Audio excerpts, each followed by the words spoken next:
हरे कृष्णा। आज ये और एक वो स्त्रियों के ऊपर मैं डाल रहा हूँ, कारण कल कई बार भी ये फेस करना पड़ता है। कई बार हम भक्त लोगों को परेशानी भी होते हैं। अपनी ससुराल में जाकर के लड़कियां नए नए शादी करते हैं, वो टिप्स के लिए वीडियो बना रहा हूँ। एक स्त्री कैसा परिवार में अपने सास के साथ रहे, ससुर के साथ में, पति के साथ में, देवर के साथ में, ननद के साथ में, कैसे वो संबंध अच्छा बना सकता है और सुखी रह सकता है।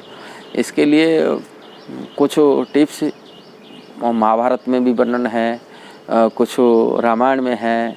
जो शिक्षाएँ वो उसी के शास्त्रों की शिक्षा सिद्धांत पर, जैसे अनुसुईया की कुछ उक्ति हैं। सीता जी के विवाह के टाइम में सीता जी के माता जी सीता जी को समझा रहे हैं। अनुसुईया भी वहाँ भी जो चित्रकूट आश्रम में जब पहुँचे थे तभी सीता जी को कुछ टिप्स ही बताए रखे थे। महाभारत में जो वनवास रह रहे पांडव लोग, वनवास टाइम में द्रौपदी महारानी को आकर के कृष्ण की पत्नियाँ पूछ रहे, भगवान श्री कृष्ण की पत्नी बोला, आप हमारे 5 पति आपके पास है, हम तो एक पति के हम संतुष्ट नहीं कर पा रहे, कैसे सुखी उपाय भगवान को रखने पा रहे, अब 5 पति को कैसे प्रसन्न करते। उसमें कोई टिप्स हैं, स्त्रियों को शिक्षा दिया जाता है। जो शिक्षा भारतीय संस्कृति में आज समाज में शिक्षा प्राप्त करना चाहिए, ये शास्त्र शिक्षा है। कैसे पति को अपना परिवार में, ससुराल में, परिवार को सामने में अपने को प्रेजेंट करना चाहिए, जिससे वो सुखी हो सकता है। इसलिए ये टिप्स आपको बहुत महत्वपूर्ण बात है, ज़रूर ये सारी वीडियो आपको देखना है। उसमें शिक्षा देने के टाइम में अनुसुईया जी बोलते हैं एक स्त्री को कैसे कुसंग से बचना चाहिए, हमेशा गलत स्त्रियों से कभी संपर्क नहीं रखना चाहिए। हमेशा यही बात भी सेम टू सेम बात बोलते हैं द्रौपदी महारानी, कभी गलत स्त्रियों की संगति कभी नहीं करना चाहिए, भूल। जैसे गलत स्त्री संग करते हुए कैसा परिवार में सबसे बुद्धिमान, सबसे राजकन्या थे कैकेयी महारानी की बुद्धि भी खराब हो गई मंथरा की बुद्धि से पड़ के। इसलिए शुद्र स्त्रियों की संगति नहीं करें, गलत स्त्रियों की संगति नहीं करें, और अच्छे ये फास्ट संगति त्याग कर रखना चाहिए, बुरा संगति नहीं करना। दूसरी, हमेशा ससुराल के अनुकूल हिसाब से कार्य करना चाहिए, अनुकूल हिसाब से कार्य करना चाहिए, प्रतिकूल कभी अपनी माई की घर की प्रशंसा नहीं करना चाहिए ससुराल में जा कर के। आजकल स्त्रियों की स्वभाव हो जाता है, मेरा माँ तो ऐसा ही था, मेरा बाप तो ऐसा ही था, मेरा ये कि था। ये प्रशंसा कभी ससुराल घर में नहीं करना चाहिए। अपनी प्रशंसा कैसा था वो भूल जाना चाहिए, और यहाँ आकर ही बोलना चाहिए। हमेशा ससुराल की प्रशंसा रखना चाहिए, उनको बढ़ाई करना चाहिए। हमेशा नीचे, अपने को नीचे मान करके पति को सम्मान करना चाहिए। नारायण स्वरूप में कहा जाता है, जैसे भगवान के स्वरूप में मान कर पति को भगवान रूप में। ये बात मैं नहीं बता रहा हूँ, ये बात अनुसुईया जी बता रहे हैं। और हमेशा भगवान के स्वरूप में मान कर के पति की शर्म, निजी को अपना छोटा मान करे, मतलब किस बात के लिए कमी है, ये जो ईगो होता ना, यही ही सब खत्म कर देता है। और जो पत्नी पति को ऊंचा मानता है, हमेशा सम्मान करता है, वही पत्नी की विकास होता है आध्यात्मिक क्षेत्र में। हमेशा वो विकास हो जाता है, आध्यात्मिक और भौतिक क्षेत्र में वो विकास हो जाता है। पतिव्रता इसको कहा जाता है, वो अपने पति को बड़ाई करता है, अपनी को छोटा मानता है। संसार में जब भी देखा जाए, कोई भी स्त्री अपनी को छोटा मानता है, पति को हमेशा श्रेष्ठ मानता है, वो निश्चिंत उसके कल्याण होगा, सम्मान होगा। हृदय से हमेशा अपनी को छोटा मानता है। और तीसरा है हम लोग कभी ऐसे तो कहा जाए तो बहुत कठोर नियम आजकल कोई पालन नहीं करते। हमेशा पति को भोजन खाना बाद में खाना चाहिए, पति को सोने के बाद में सोना चाहिए, पति को जगने का उठने के पहले से उठ जाना चाहिए। ये सब तो अनुसुईया जी बहुत विस्तार रूप में वर्णन की है।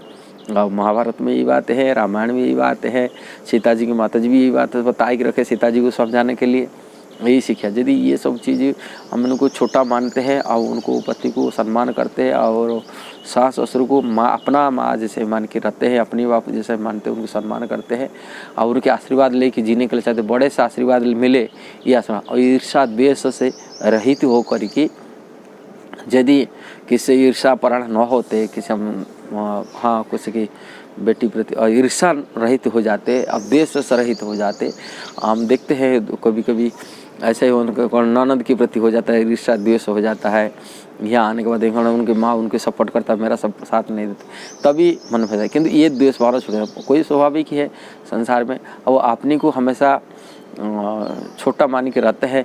और दूसरी चीज़ आशा पति की सहयोग करे, हमेशा पत्नी को ऐसा करे परिवार में जा कर के पति के सहयोग मनोरथ करके उनकी बिजनेस में, उनकी जीवन शैली में जो दारिद्र्य है दारिद्र्य हिसाब से सहना चाहिए, और कि धनी है धन में सहना चाहिए, बराबर हिसाब से उनको सहयोग करे, साथ दे।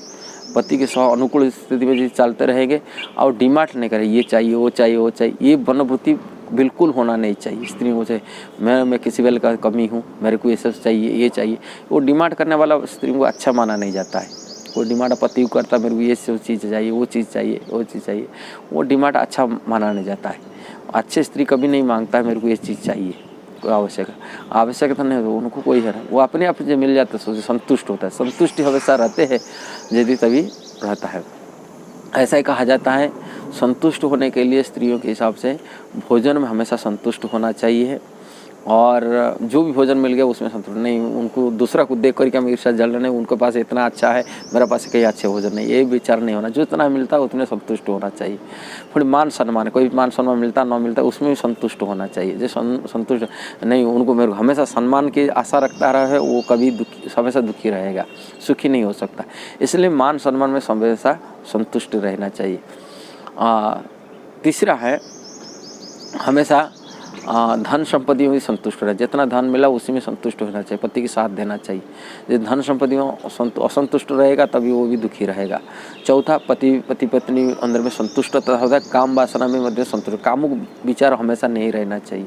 कामुक विचार रहना वैसे असंतुष्ट यही ही आपस में तोड़ता है। पति पत्नी कई जगह झगड़ा होता है, देखा जाता है, या तो माने पति प्रति नाराज होना, गुस्सा होना, कि चिड़चिड़ा बनाना, ये सभी काम वासना माने पूर्ति नहीं होने के नाते होते हैं।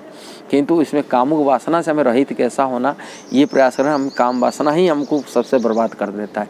इसलिए इंद्रिय तृप्ति की वासना ऐसे वंचित होने के लिए हमेशा कंट्रोल रखने के लिए प्रयास बनाए रखना। इसलिए व्रत उपवास स्त्रियों ज़्यादा करते हैं, जिससे मन इंद्रिय उसका काम वासना में वंचित रहे। यदि हम लोग रजोगुणी तमोगुणी खाना खाएंगे निश्चय हम मन में काम वासना बढ़ के रहेगा, इससे हम कंट्रोल नहीं हो सकते। इसलिए रजोगुणी खाना भोजन से छोड़ के सात्विक भोजन खाने के लिए प्रयास बनाए के रखें, जिससे उनके मन कंट्रोल होकर इंद्रिय तृप्ति। और काम वासना में जैसे जर्जर होते वो पति के साथ में उनकी डीलिंग अच्छा नहीं कर सकता, अच्छे सुखी नहीं हो सकता, परिवार में भी सुखी नहीं हो सकता, परिवार में झगड़ा बने के रहता है। इसलिए कामुक विचार से रहित रहे स्त्रियों के लिए, ये बहुत बड़ा महत्वपूर्ण, जिसमें वो स्त्री यदि काम वासना रहित होता है उनकी संतान मध्य में उच्च कोटि की संतान बनता है। काम वासना रहने वाला स्त्री कभी भी उनकी अच्छे संतान नहीं बन सकता। ये है उनके चरित्र, ये उससे होता है पवित्र होता है। पवित्र स्त्री उनको माना जाता है जो काम वासना में रहित है। और काम वासना में हमेशा जो रहता है इच्छा, वो चरित्रवान नहीं बन सकता।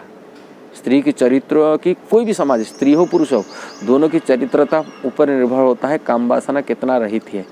उनको इतना पवित्र होता है, इतना शुद्ध होता है। हमेशा शुद्ध होना माने स्त्री पवित्र रहना माने काम वासना रहित होना नहीं। बाहर से दिखाते पवित्र किंतु अंदर में बैठिए रहता है, वो भी बहुत खतरा है कि कपट भावना होता है। इसीलिए ये कपट भावना रहित होना चाहिए, हमेशा कोई कपट रहित होना चाहिए ये स्त्री के लिए। और भी कई चीज़ कहा जाता है स्त्रियों के लिए, जो कि शिक्षा बहुत महत्वपूर्ण, कई चीज़ें शास्त्र में वर्णन किया गया।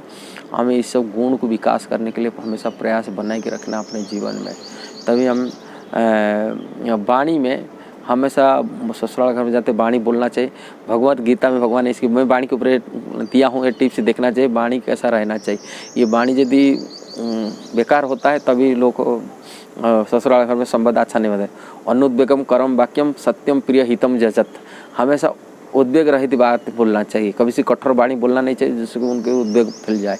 ऐसा ससुराल में ऐसा वाणी नहीं बोलना चाहिए, हमेशा मीठा बोलना चाहिए, असत्य बोलना चाहिए, और हितकारी वाणी बोलना चाहिए, मीठा बोलना चाहिए, मधुर बोलना चाहिए, हितैषी वाणी होना चाहिए, और नियमित रूप में शास्त्र अध्ययन करना चाहिए, जिससे हमारा इंद्रिय कंट्रोल हो सकता है, वाणी कंट्रोल हो सकता है। यदि हम इसी रास्ते पर सभी को हम जय कर सकते हैं, परिवार में सुखी हो सकते हैं और ससुराल वाले भी सुखी हो सकते हैं। इसलिए स्त्रियों के लिए जो शिक्षा था, जो आपको मुझे अच्छा लगा, जरूर आपको शेयर सब्सक्राइब लाइक करना है और कमेंट भी देना है। हरे कृष्णा, जय श्री प्रभुपाद।